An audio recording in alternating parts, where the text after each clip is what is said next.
Hello friends, उम्मीद है आप सब खैरियत से होंगे। यंग रिसर्चर्स आपके लिए लेडी कैडेट कोर्स की कंप्लीट इन्फॉर्मेशन आज लेके आया है कि लेडी कैडेट कोर्स एलसीसी क्या होता है, इस पे कौन लोग अप्लाई कर सकते हैं, अप्लाई करने के लिए आपकी एज कितनी होनी चाहिए और फर्दर रिक्वायरमेंट्स इनकी क्या हैं, आपकी एजुकेशन कौन सी होनी चाहिए, सिलेक्शन प्रोसेस कैसे होता है, इनका टेस्ट कैसे लिया जाता है, कहाँ पर इनकी ट्रेनिंग होती है और किसके बारे में कंप्लीट इन्फॉर्मेशन आपको इस वीडियो में इंशाल्लाह ताला मिलेगी। स्टार्ट करते हैं कि एलसीसी लेडी कैडेट कोर्स क्या है। तो इस पे सबसे पहले तो ये कि जैसे नाम से पता चल रहा है लेडी कैडेट कोर्स, इस पर जस्ट फीमेल्स अप्लाई कर सकती हैं, ठीक है। और अप्लाई करने के लिए आपकी जो एज है वो मिनिमम 28 ईयर्स होनी चाहिए। कभी कभार ऐसे होता है कि एक साल में ये 2 दफ़ा जॉब्स अनाउंस होती हैं एलसीसी की, एक साल के स्टार्ट में और एक साल के एंड पे। और यूजुअली ऐसे भी होता है कि एक साल में एक दफ़ा ही ये जो है जॉब्स अनाउंस हो जाएं। और इस पे जो फीमेल्स अप्लाई करें उनका मैरिटल स्टेटस अनमैरिड होना चाहिए, नेशनलिटी पाकिस्तान की होना मस्ट है, अदरवाइज़ आप इस पे एलिजिबल नहीं हो अप्लाई करने के लिए। आपकी हाइट अगर 5 फीट की है तो आप ये मिनिमम हाइट रिक्वायरमेंट है इनकी, इससे अबव भी हो तो वो उनको प्रेफर किया जाता है, ठीक है। आपका जो वेट है वो बॉडी मास इंडेक्स के अकॉर्डिंग होना चाहिए। बॉडी मास इंडेक्स के अकॉर्डिंग मीन कि आपकी जितनी हाइट है उस हाइट के अकॉर्डिंग आपका वेट कितना होना चाहिए। ये इसकी ऑनलाइन कैलकुलेशन गूगल पे आप body mass index calculator online अगर आप कन्वर्टर निकाल लोगे तो वो गूगल पे इजीली निकल आएगा। आप वहाँ जस्ट अपनी हाइट पुट करो कि आपकी इतनी फीट, इतनी सेंटीमीटर या इतने इंचज़ की हाइट है और उसके अकॉर्डिंग आपका वेट निकल आएगा कि आपका वेट इस रेंज में होना चाहिए।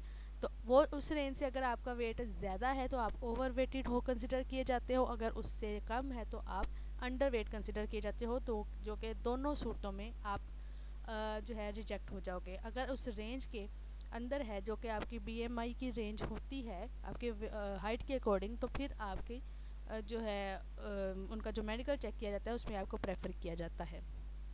क्वालिफ़िकेशन की बात करें कि क्या क्वालिफ़िकेशन होनी चाहिए इस पे अप्लाई करने की, कौन कौन से स्टूडेंट्स अप्लाई कर सकते हैं, क्या सिर्फ साइंस के स्टूडेंट ही अप्लाई कर सकते हैं या आर्ट्स के स्टूडेंट ही अप्लाई कर सकते हैं, या जिसने सिविल इंजीनियरिंग की हुई है या जिसने साइकोलॉजी की हुई है क्या वो भी अप्लाई कर सकते हैं। तो नहीं या नहीं, तो उसकी इन्फॉर्मेशन इस आपको एक टेबल की फॉर्म में यहाँ पे गिवन है कि आपकी जो क्वालिफ़िकेशन है ग्रेजुएशन होना मस्ट है, लेकिन एमएस और एमफिल और पीएचडी के जो स्टूडेंट्स हैं उनको प्रेफरेंस दी जाती है जब उनका ओवरऑल क्राइटेरिया बनता है, ठीक है। इसमें आप देख सकते हैं कि बीई सिविल इंजीनियरिंग, उसके अलावा town planning, BSc engineering, information technology, information security, MBA, finance, marketing, यानी कि आपकी ग्रेजुएशन किसी भी सब्जेक्ट में हो, ये मैटर नहीं करता कि आपका साइंस हो या आर्ट्स हो, ठीक है। इसके अलावा MSc chemistry, energetic materials, BE chemical engineering, आप मैकेनिकल की हुई है, आपने कंप्यूटर हार्डवेयर किया हुआ है, एलएलबी, एलएलएम, और 16 ईयर्स ऑफ एजुकेशन अगर आपकी एमएससी लेवल की एजुकेशन है कंप्यूटर साइंस में या कंप्यूटर सॉफ्टवेयर में, टेलीकॉम में, या आपकी साइकोलॉजी है तो इनको यानी कि इनकी अगर ग्रेजुएशन है या इनका मास्टर डिग्री है तो ये लोग अप्लाई कर सकते हैं। और इसके लिए इनकी सीजीपीए या मार्क्स कितने होने चाहिए, परसेंटेज कितनी होनी चाहिए, तो यहाँ पे आप देख सकते हैं कि साइकोलॉजी, एमएससी और एमए साइकोलॉजी के अलावा बाकी तमाम में आपकी फ़र्स्ट डिवीज़न होना ज़रूरी है। जो लोग एमएससी साइकोलॉजी या एमए साइकोलॉजी के हैं उनकी मिनिमम रिक्वायरमेंट सेकंड डिवीज़न है, जबकि बाकी जितने भी यहाँ पे डिग्रीज़ मेंशन हैं उनके लिए मिनिमम रिक्वायरमेंट उनकी फ़र्स्ट डिग्री होना, फर्स्ट डिवीज़न होना ज़रूरी है, यानी कि 62% उनके मार्क्स होना ज़रूरी है। अगर वो सेमेस्टर सिस्टम में पढ़े हैं तो उनकी CGPA 2.5 आउट ऑफ 4 होना ज़रूरी है, ये उनकी मिनिमम रिक्वायरमेंट है, ठीक है। इसके अलावा जब मेरिट बनता है तो जिसके जितने ज़्यादा नंबर होते हैं उसमें वो काउंट हो जाते हैं। अगर बात की जाए कि इस पर अप्लाई कैसे कर सकते हैं, तो आप army selection and recruitment centre AS&RCS इस वेबसाइट यहाँ पे जाके आप www.joinpakarmy.gov.pk पे आप अप्लाई कर सकते हैं। और इनके जो टेस्ट होते हैं वो army selection and recruitment centres में ही होते हैं। डिफरेंट जो सिटीज़ हैं लाइक फैसलाबाद है, लाहौर है, मुल्तान है, इनमें जो ये आर्मी के सिलेक्शन और रिक्रूटमेंट सेंटर्स होंगे वहीं पे आपका जो टेस्ट होगा, रिटन टेस्ट, वो वहाँ पे कंडक्ट किया जाएगा। आम जो जैसे लोकल स्कूल्स में या वैसे किसी और स्कूल में ये नहीं टेस्ट होते इनके कंडक्ट करवाए जाते, ठीक है। उसके अलावा रजिस्ट्रेशन प्रोसेस आप इस वेबसाइट पे जाके अप्लाई कर सकते हैं। अगर इसकी बात की जाए कि सिलेक्शन प्रोसेस क्या क्या होता है, तो सबसे पहले इसमें रिटन टेस्ट आता है। आपका पहले रिटन टेस्ट लिया जाता है।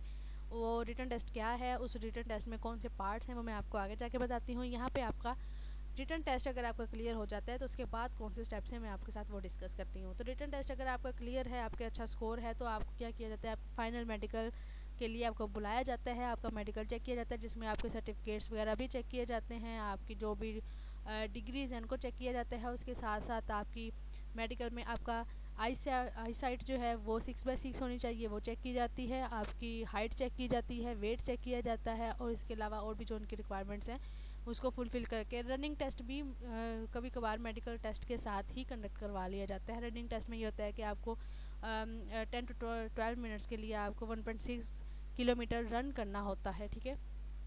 तो ये ऑप्शनल होता है, कभी वो ले लेते हैं, कभी नहीं लेते, कभी जस्ट आपका मेडिकल ही कंडक्ट करवाया जाता है, कभी आपका रनिंग टेस्ट भी मेडिकल वाले दिन ही ले लिया जाता है। वो डिपेंड करता है कि वो जो आपको टेक्स्ट आया है उनकी तरफ से कि आपका उस दिन मेडिकल होगा या रनिंग टेस्ट भी इंक्लूड होगा, तो वो इन्फॉर्म कर देते होते हैं, ठीक है। अगर इन्फॉर्म नहीं भी किया तो आप दोनों तरह से अपनी तैयारी करके मेडिकल देने के लिए जाएँ, ठीक है। उसके बाद क्या होता है, इंटरव्यू। अगर आपका मेडिकल में, क्योंकि कुछ बच्चे यहीं पे रिजेक्ट हो जाते हैं, कुछ बच्चे तो रिटन टेस्ट में ही निकल जाते हैं, ठीक है, क्योंकि उनका रिटन टेस्ट क्लियर नहीं होता, क्योंकि उनका वर्बल पोर्शन जो है वो काफ़ी मुश्किल होता है, और पहला पार्ट ही वर्बल का होता है। अगर वो क्लियर नहीं होगा तो अगला टेस्ट ओपन ही नहीं होगा, ठीक है। इसके अलावा रिटन टेस्ट क्लियर कुछ बच्चे कर जाते हैं, कुछ रह जाते हैं, आधे बच्चे वहाँ पे रिजेक्ट हो जाते हैं। कुछ बच्चे मेडिकल में रिजेक्ट हो जाते हैं, क्यों? क्योंकि उनकी आई साइट का प्रॉब्लम होता है, उनको ग्लासेस लगी होती हैं, या उसमें जो है हाइट का इशू आ जाता है कि उनकी 5 फीट की हाइट नहीं होती मिनिमम, उससे ज़रा भी कम है तो आप जो है वो रिजेक्ट कर देते हैं। तो अगर आपका मेडिकल भी क्लियर है तो उसके अलावा आपका रिटन टेस्ट भी क्लियर है, तो देन आपको इंटरव्यू के लिए कॉल आ जाती है, जो कि GHQ जनरल हेडक्वार्टर जो रावलपिंडी में है, आपको वहाँ पे इंटरव्यू के लिए बुलाया जाता है। और ISSB के जो मेंबर्स हैं वहाँ पे वो आपका इंटरव्यू कंडक्ट करते हैं। अगर आप इंटरव्यू में सिलेक्ट हो जाते हो, आपका अच्छा स्कोर कर लेते हो, तो उसके बाद आपके फाइनल सिलेक्शन के लिए मेरिट बनाया जाता है। आप में उस मेरिट में आपके रिटन टेस्ट के मार्क्स भी इंक्लूड होते हैं, आपके मेडिकल के भी इंक्लूड होते हैं, आपका इंटरव्यू जो हुआ है वो उसके मार्क्स भी इंक्लूड होंगे, और आपकी एकेडमिक डिग्रीज़ जो है, एकेडमिक रिकॉर्ड है, उसके मार्क्स भी इंक्लूड होके ओवरऑल आपका मेरिट बनेगा। फाइनल सिलेक्शन उस बेस पे की जाएगी। जब आपकी फाइनल सिलेक्शन हो जाती है तो आपको PMA Kakul, Pakistan military academy PMA Kakul, जो कि रावलपिंडी में है, और वहाँ पे आपकी 6 मंथ्स की ट्रेनिंग कंडक्ट करवाई जाती है। और 6 मंथ आपको वहाँ पे ट्रेनिंग लेने के बाद आपसे एक कॉन्ट्रैक्ट पे साइन करवाया जाता है कि आपने मिनिमम 7 ईयर्स आपने वहाँ जॉब करनी है, ठीक है। और यानी कि एक कॉन्ट्रैक्ट है कि आप 7 साल तक कहीं और अप्लाई नहीं कर सकते जॉब्स के लिए। उसके अलावा ये नहीं होता कि आपको 7 साल के बाद आपको वो निकाल देंगे, आपको वो इट्स अप टू यू कि आप अगर उसको कंटिन्यू करना चाह रहे हो तो आप कंटिन्यू कर लो, अदरवाइज़ अगर आपने लीव करना है तो आप लीव करो, लेकिन 7 साल से पहले आप वो जॉब नहीं छोड़ सकते। ये आपका कॉन्ट्रैक्ट होता है उनके साथ, ठीक है, पाक आर्मी के साथ। इसके बाद ग्रांट ऑफ कमीशन, या जब आपका ये कॉन्ट्रैक्ट भी साइन हो जाएगा, आपकी ट्रेनिंग भी कंप्लीट हो जाएगी, तो आपको कैप्टन के रैंक पे पाक आर्मी में, जी हाँ, कैप्टन का रैंक होता है LCC का, आपको कैप्टन के रैंक पे आपकी जो है सारी एलोकेशन हो जाएगी। और इस दौरानिए में जब आपकी ट्रेनिंग हो रही होगी तो आपको पर मंथ 31,000 आपको पर मंथ पे भी किया जाएगा। ये नहीं होगा कि आपकी जस्ट ट्रेनिंग वो हो रही है तो आपको कुछ पे नहीं होगा करेंगे। आपको 6 मंथ जब आपकी ट्रेनिंग हो रही होगी तो पर मंथ 31,000 आपको पे किया जाएगा। उसके अलावा जब आपको कैप्टन के रैंक दे दिया जाएगा उसके बाद आपकी पे में भी इंक्रीमेंट होगा। ये PMA काकुल है जी, जहाँ पे पाकिस्तान मिलिट्री एकेडमी, जहाँ पे आपकी ट्रेनिंग कंडक्ट करवाई जाती है 6 मंथ्स के लिए। उसके बाद आपको कैप्टन का रैंक दे दिया जाता है। अब बात आती है जी रिटन टेस्ट। रिटन टेस्ट क्या है और इसमें कौन कौन से पार्ट्स हैं, आपको कैसे रिटन टेस्ट में अपीयर होना है, इसकी कौन सी चीज़ें हैं जो कि आपको फॉलो करनी चाहिए, जो कौन सी नहीं है जो नहीं फॉलो करनी चाहिए, किस तरह आपने तैयारी करनी है। तो उसके लिए आप ये देखें सबसे पहले कि रिटन टेस्ट में कौन से पार्ट्स होते हैं, रिटन टेस्ट किस तरह लिया जाता है। तो यहाँ पे ये बात मैं आपको क्लियर कर दूँ कि आपका ये जो रिटन टेस्ट होता है, सबसे पहला टेस्ट ये हैंड रिटन नहीं होता, आपने कंप्यूटर बेस्ड ये टेस्ट होता है। कंप्यूटर पे आपने सारे जो है ये तीनों पार्ट्स टेस्ट देने हैं। सबसे पहला पार्ट होता है वर्बल इंटेलिजेंस टेस्ट का, ठीक है। उसके बाद अगर आपका वो क्लियर हो जाता है तो अगला टेस्ट ओपन होता है जो कि नॉन वर्बल इंटेलिजेंस टेस्ट है, ठीक है। अगर आपका दूसरा भी क्लियर हो जाता है तो उसके बाद एकेडमिक टेस्ट जो कि आपका सब्जेक्ट रिलेटेड है, जो जिस सब्जेक्ट में आपने ग्रेजुएशन या मास्टर किया है वो ओपन होता है। सबसे पहले जो टेस्ट की बात करें तो वर्बल इंटेलिजेंस टेस्ट है। तो वर्बल इंटेलिजेंस टेस्ट ये काफ़ी मुश्किल भी होता है क्योंकि अक्सर स्टूडेंट पहले टेस्ट में ही निकल जाते हैं, क्योंकि ये कंप्यूटर बेस्ड टेस्ट होता है। उन्होंने उनका सॉफ्टवेयर ऐसे डिज़ाइन किया है कि अगर आपका पहला टेस्ट क्लियर होगा तो सेकंड टेस्ट ओपन होगा, ठीक है। अब आप में ये देख लें कि वर्बल इंटेलिजेंस टेस्ट में 80 to 90 MCQs हैं। इसमें MCQs की तादाद भी ज़्यादा है और MCQs लेंथी भी होते हैं और मुश्किल भी होते हैं। 80 to 90 MCQs हैं जो कि आपको 20 to 35 मिनट्स में कंप्लीट करने होते हैं। जब आप टेस्ट दे रहे होते हैं तो उसके राइट साइड पे कॉर्नर पे आपको टाइम भी शो हो रहा होता है। उसके अलावा आपको जो MCQs आपने अटैम्प्ट कर लिए हैं वो भी शो होते हैं, जो रिमेनिंग MCQs रह गए हैं वो भी शो होते हैं। अगर कोई आपने MCQs स्किप कर दिया है तो वो भी शो होता है। अब स्किप करने का क्या मतलब है, अगर आपको MCQs अगर एक आ रहा है, फॉर एग्जांपल एक पहला MCQs है वो आपको आता है, आपने उसका आंसर कर दिया, ठीक है, तो वो वहाँ चला जाएगा अटैम्प्टेड क्वेश्चन में, जो अटैम्प्टेड क्वेश्चन की लिस्ट है साइड पे शो हो रही है। सेकंड क्वेश्चन अगर आप ओपन करें उसके बाद नेक्स्ट करें, फर्स्ट क्वेश्चन अटैम्प्ट करने के बाद जब आप नेक्स्ट करेंगे तो सेकंड ओपन हो जाएगा। सपोज आपको सेकंड क्वेश्चन नहीं आ रहा तो आपके पास ये ऑप्शन है कि आप उसको स्किप कर दो, ठीक है। अगर वो स्टेटमेंट बड़ी है तो आप उसको eight the end of paper इस पार्ट के एंड पे आप उसको पढ़ के उसका आंसर कर दो। फॉर एग्जांपल अगर आपको सेकंड क्वेश्चन नहीं आया तो आप उसको स्किप कर सकते हो। जब आपका ये वर्बल के जितने आपको MCQs आते हैं आप उनको सॉल्व करने के बाद आप उसको एट द एंड आप उसको देख लो, ठीक है। तो इसमें स्किप का ऑप्शन भी होता है। आप जो क्वेश्चन स्किप करते जाओगे वो भी साइड पे शो होता जाएगा। तो वहाँ पे राइट साइड पे वहाँ पे attempted, non attempted, skip question जितने भी हैं आपके वो वहाँ पे शो होंगे। और अगर आपके साथ ऐसा है कि आप at the end verbal intelligence test के एंड पे आपने क्वेश्चन नंबर 26 निकालना है तो आप 26 पे क्लिक करोगे तो वो क्वेश्चन ऑटोमेटिकली ओपन हो जाएगा। ये नहीं होगा कि आपको एक एक करके स्टेप बाय स्टेप MCQ जो है वो नेक्स्ट करने होते हैं, ठीक है। तो जिस भी नंबर पे आप क्लिक करोगे वो MCQs ऑटोमेटिकली ओपन हो जाएगा। तो अक्सर स्टूडेंट यहाँ पे फेल हो जाते हैं वर्बल इंटेलिजेंस टेस्ट में क्योंकि MCQs ज़्यादा होते हैं। अगर उनको एक MCQs नहीं आ रहा तो वो क्या करते हैं, उसी पे स्टक रहते हैं, स्टेटमेंट को बार बार पढ़ते रहते हैं कि ये मैंने इसका आंसर करके ही आगे जाना है।